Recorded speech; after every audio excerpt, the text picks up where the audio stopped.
50 বছরে আমি খুব ছোট থেকে বইমেলায় আসি, মানে বইমেলা যখন শুরু হয়েছে খুবই ছোট। এই বইমেলা মাঠে আমি প্রথম একটা থিয়েটার দেখি, মহাকালীর বাচ্চা, হ্যাঁ, থিয়েটার ওয়ার্কশপে বইমেলা মাঠে ফার্স্ট দেখি। তখন টিমে একটা বইমেলা হতো, খুব শান্ত।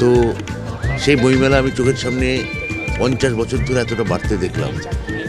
এ আমার কাছে খুবই আনন্দের।